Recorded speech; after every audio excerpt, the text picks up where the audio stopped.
एक बार संता को गांव का सरपंच बना दिया गया। गांव वालों ने सोचा कि छोरा पढ़ा लिखा है, समझदार है, अगर ये सरपंच बन गया तो गांव की भलाई के लिए काम करेगा।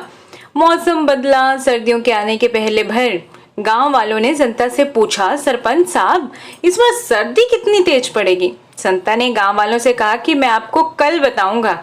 संता तुरंत ही शहर की ओर निकल गया। वहां जाकर मौसम विभाग में पता किया तो मौसम विभाग वाले बोले, सरपंच साहब इस बार बहुत तेज सर्दी पड़ने वाली है। संता भी दूसरे दिन गांव में आकर ऐसा ही बोल दिया। गांव वालों को विश्वास था कि अपने सरपंच साहब तो पढ़े लिखे हैं, भाई शहर से पता करके आए हैं तो सही कह रहे होंगे। गांव वालों की नजर में संता की इज्जत और बढ़ गई। तेज सर्दी पड़ने की बात सुनकर गांव वालों ने सर्दी से बचने के लिए लकड़ियां इकट्ठी करनी शुरू कर दी। महीने भर बाद जब सर्दियों का कोई नामो निशान नहीं दिखा तो गांव वालों ने संता से फिर पूछा। संता ने उन्हें फिर दूसरे दिन के लिए टाला और शहर के मौसम विभाग में पहुंच गया। मौसम विभाग वाले बोले कि सरपंच साहब आप चिंता मत करो, इस बार सर्दियों के सारे रिकॉर्ड टूट जाएंगे। संता ने ऐसा ही गांव में आकर बोल दिया।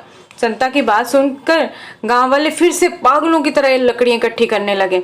इस तरह 15 दिन और बीत गए, लेकिन सर्दियों का कोई नामो निशान नहीं दिख रहा था। गांव वाले संता के पास आए। संता फिर मौसम विभाग जा पहुंचा। मौसम विभाग वालों ने फिर वही जवाब दिया कि सरपंच साहब आप बस देखते जाइए कि सर्दी क्या जुल्म ढाती है। संता फिर से गांव में आकर ऐसे ही बोलने लगा।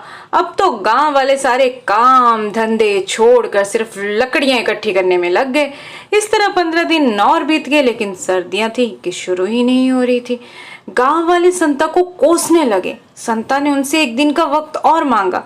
संता तुरंत मौसम विभाग पहुंचा तो उन्होंने फिर ये जवाब दिया कि सरपंच साहब इस बार सर्दियों के सारे रिकॉर्ड टूट जाने हैं। अब संता का भी धैर्य जवाब दे गया। संता ने गुस्से से पूछा कि आप इतने विश्वास के साथ कैसे कह सकते हैं?